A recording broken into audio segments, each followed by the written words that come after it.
Hey, good morning, good afternoon, good evening, guys. Alors, les élections américaines arrivent bientôt. C'est parfait, pardon, décidément. Nicole va pouvoir nous en parler. Et c'est parfait parce que tu es américaine, donc on a fait une petite dictation sur ce thème.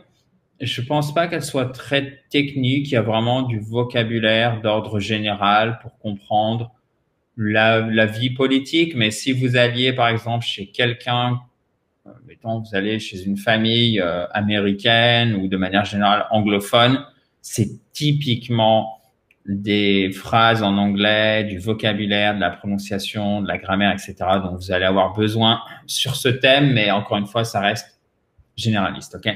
Si vous n'avez pas fait, chers amis, par contre, et si vous voulez progresser, continuer à progresser en anglais, vous pourriez vous abonner à cette fabuleuse chaîne YouTube en cliquant sur le bouton rouge en bas à droite. Je me trompe encore de sens au bout de la 300 millième dictation.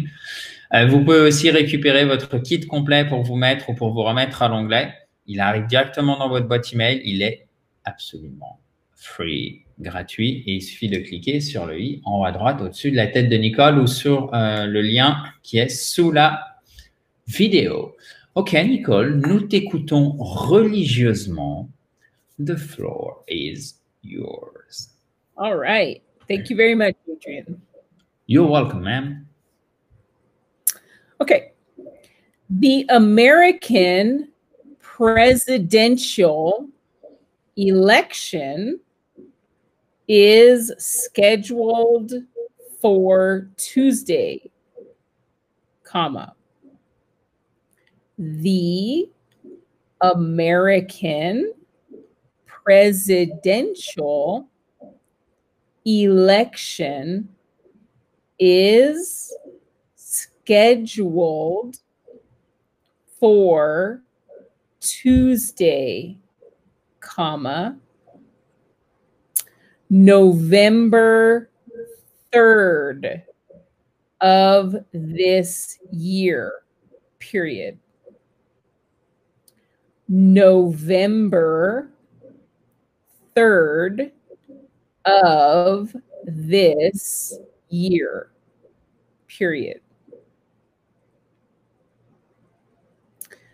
The American presidential election is scheduled for Tuesday, November 3rd of this year, period.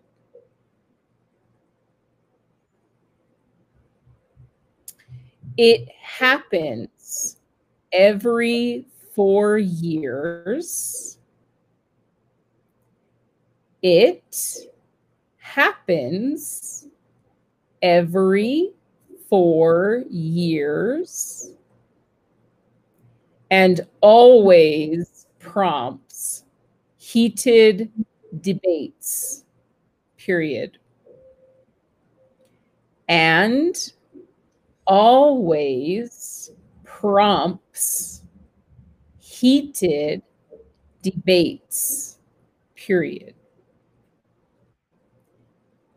It happens every 4 years and always prompts heated debates, period.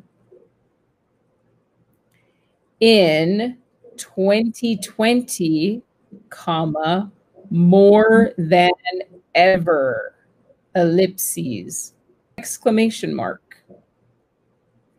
In 2020, comma, more than ever, ellipses, exclamation mark.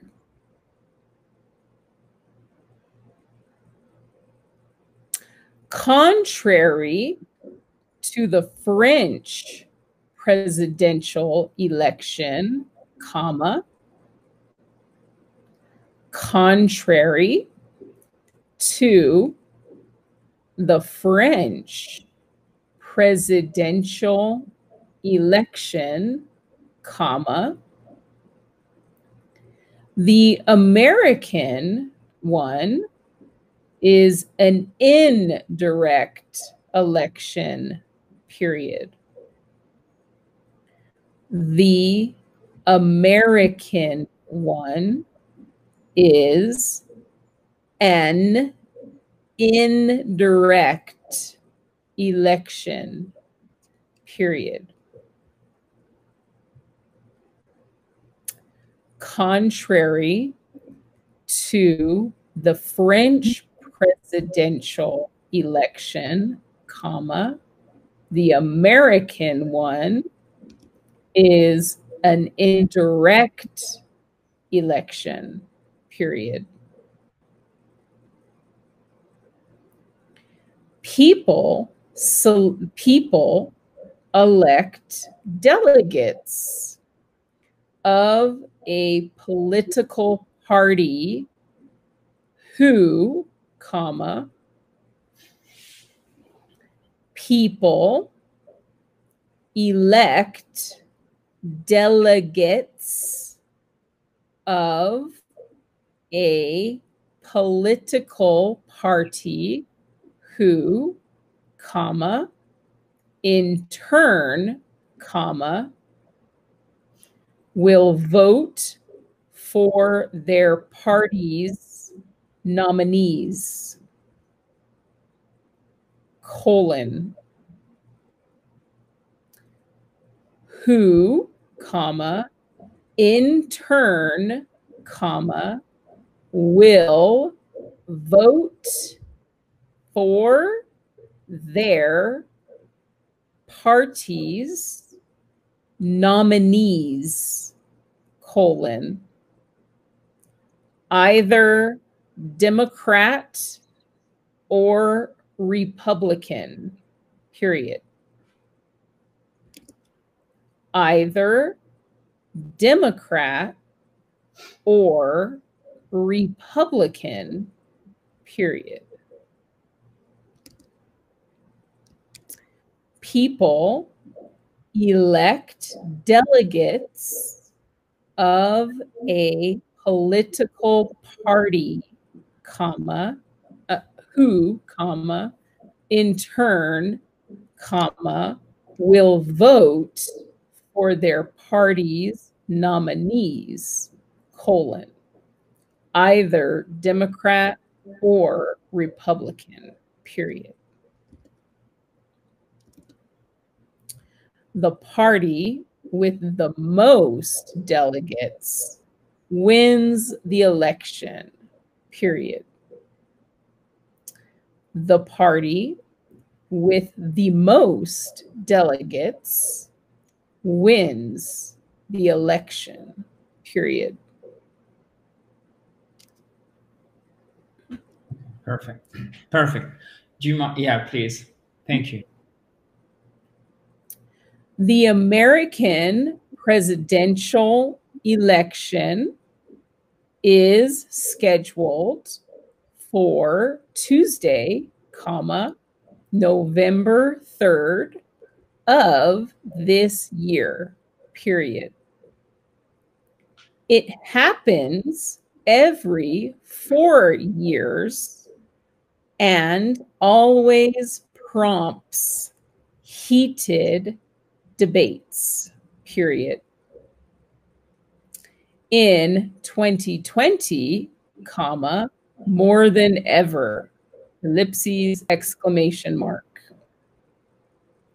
Contrary to the French presidential election, comma, the American one is an indirect election, period. People elect delegates of a political party who, comma, in turn, comma, will vote for their party's nominees, colon, either Democrat or Republican, period. The party with the most delegates wins the election, period. OK, perfect. Thank you very much, Nicole. Alors, je ne vous ai pas précisé parce que je ne veux pas tout le temps le répéter. Sinon, pour ceux qui font toutes les dictations, ça, c'est pas forcément très agréable. Mais si vous êtes nouveau sur la chaîne et que vous avez fait toute la dictée, déjà, la première chose, bravo à vous, chers amis. Et vraiment, sincèrement, parce que c'est un bon exercice. Et deuxième chose, vous avez vu que Nicole donne aussi à l'oral les signes de ponctuation. Et il y en a notamment un, les 3 petits points, que je pense pouvoir dire que vous ne le connaissez pas en anglais. Est-ce que vous l'avez bien reconnu dans la dictée? Parce que sinon, il va présenter une difficulté au niveau de la compréhension. Vous allez dire, mais c'est quoi ce mot qui vient au plein milieu comme ça? Okay? Je vous donne un petit indice. Et pourquoi je me permets simplement de vous donner un petit indice? Puisque dans la joie et la bonne humeur, comme à notre habitude, we are going to correct this dictation tomorrow. Et in tomorrow's vidéo, dans la vidéo de demain. On met bien le complément de temps, apostrophe S. In today's meeting, in today's video, sorry. Dans la vidéo d'aujourd'hui. In yesterday's video, apostrophe S. Dans la vidéo d'hier. In tomorrow's video. OK? On veut parler correctement, donc on ne dit pas in tomorrow video. Ça sonne bizarre pour un anglophone. There is something missing, right? Yes. Okay, clearly, right? Yes. Okay, so in tomorrow's video. Donc, on se donne rendez-vous demain dans la joie et la bonne humeur, chers amis. Many, many thanks to you, Nicole. My pleasure, guys. À demain. Bye, guys.